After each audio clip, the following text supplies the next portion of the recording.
পরিবেশের সপক্ষে থাকে তাদের মধ্যে মহিলার যে অন্যতম সেটা আমি বাড়িয়ে দেয় শুধু শিল্পী হিসেবে নয় বন্ধু হিসেবে। তিনি নন্দিনী ভট্টাচার্য। নন্দিনীকে বলবো সামনে যাবেন না কিন্তু মোবাইল সামনে যাবেন না ঠিক আছে উনুক আগে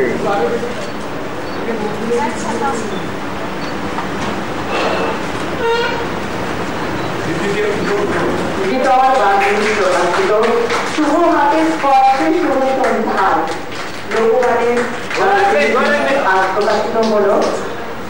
তাতে শুধুমাত্র লোকগানের একটা অঙ্কে গান গায়নি আমাদের মহিলা, কীর্তন।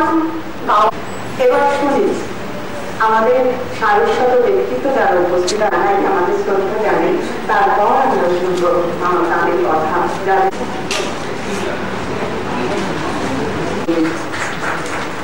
তিনি আজকের সন্ধ্যায় সেই মানুষটি আমাদের প্রেস ক্লাব ধন্যবাদ স্বপ্নে বইনা শেষ হয়ে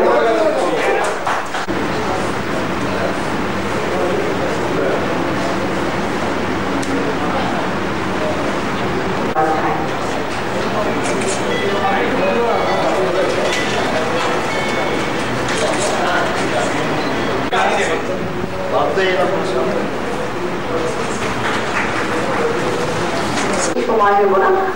শ্রীকান্ত দাস আছে, শ্রীকান্ত জানাবো মহিলাকে যা ভিতর বাড়ি এবং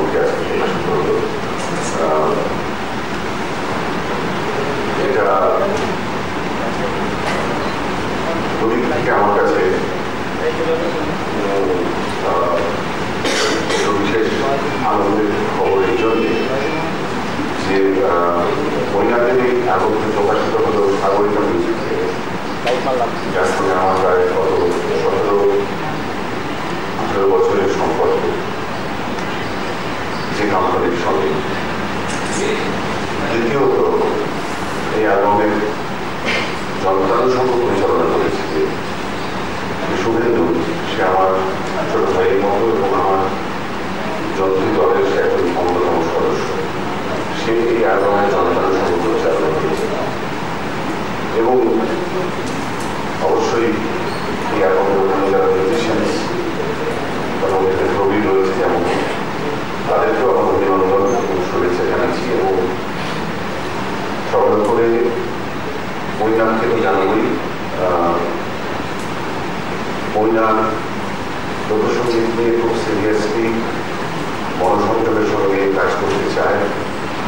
সেটা যে চায় সেটা ছাপ, সেটা প্রমাণ ওর অ্যালবামের যে দুটি গান আমি শুনেছি তার মধ্যে রয়েছে। এবং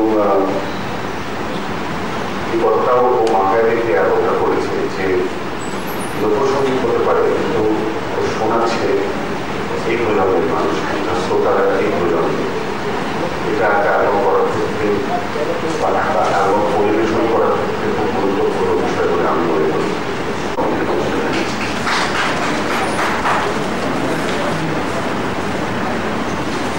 তার একটা অথেন্টিক ব্যাকগ্রাউন্ড দিয়ে মহিলা হয়তো ভাবার চেষ্টা করেছে। এবং শ্রীকান্তদা যেটা বললেন যে তার সাউন্ড অর্থাৎ মিউজিক যন্ত্রীতে যে বাজানো সেটাও খুবই সুন্দর লাগলো। আরেকটা কথা যেটা বলবার যে আমি মহিলাদের সাথে কথা বলে যেটা দেখেছি, মহিলার খড়গপুরের ছেলে মানে মফস্বলের ছেলে। আমি নিজে মফস্বলের মেয়ে বলে আমি জানি যে একটি মানে স্মল টাউনের ছেলে কিংবা মেয়েকে কত কষ্ট করে কত লড়াই করে জায়গা করে নিতে হয় যে কোনো জায়গাতে। সেই জন্য আমি সবসময় বলবো যে মহিলা কীভাবে ভালো করে গান করো এবং লড়াই করে নিজের জায়গা করে নাও। অনেকটা জায়গা করে নিয়েছো, তোমার সাথে অনেকেই আছেন, আরো জায়গা করে নাও। রয়েছে শ্রীকান্তদা, যার সঙ্গে একটা আসনে বসতে পারাটা একটা খুব সৌভাগ্য ব্যাপার। কোনোদিন ভাবিনি বসবো আর তার সঙ্গে একটু বলবো, এটা আরো অনেক বড় ব্যাপার।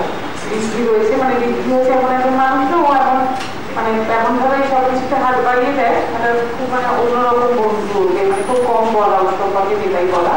রয়েছে বরুণদাও, বরুণদা এরকম একজন মানুষ চেষ্টা করছেন কলকাতার নতুন প্রজন্মের শিল্পীদেরকে সামনে নিয়ে আসবা, যেটা আমাদের জন্য একটা খুব বড় সৌভাগ্যের ব্যাপার। তো আর মহিলাকে সম্বন্ধে যেটা বলবো, মহিলাকে সম্পর্কে আমার পরিচয়টা খুব মানে অদ্ভুত, মানে না কিভাবে বলো আমার আর মনে নেই, কিন্তু যেটা বলার যে ওর সঙ্গে যে আমার এই পরিচয়টা, সেটা মানে আমাদের যেরকম হয় কি পরে ঘন্টা পর ঘন্টা গল্প করছে, ও আমার ভাইয়ের মতো, বন্ধুর মতো।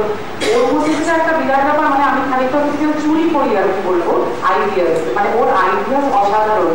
গজলের সঙ্গে লোকসঙ্গীত, আপনারা কি কোনোদিন শুনেছেন? ওর মধ্যে সেই আইডিয়াটা আছে, মানে কি করে একটা লোকসঙ্গীত থেকে রবীন্দ্রনাথের গানে চলে যাওয়া যায়, কি করে লোকসঙ্গীত থেকে গজলে চলে যাওয়া যায়, মানে এই যে আইডিয়া ওর মধ্যে আছে, মানে মাঝে মাঝে চুরি করার চেষ্টা করছি, হয় কিনা জানি না, মানে ওর মধ্যে কিন্তু এইসব জিনিসগুলো আছে যেটা প্রায় আমাদের সমকালীন শিল্পীদের কারোর মধ্যে নেই, এবং ওর সাথে সন্তর্পণে লুকিয়ে রাখতে জানে, ওর চেহারায়, ওর মানে আপনাদের কথাবার্তা ওকে দেখলে এটা বোঝা যায় না।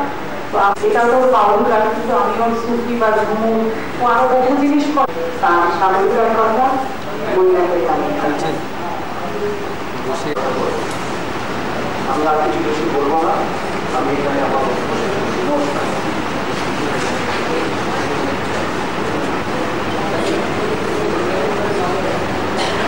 ধন্যবাদ বন্ধুকে, আর যার জন্য আমাদের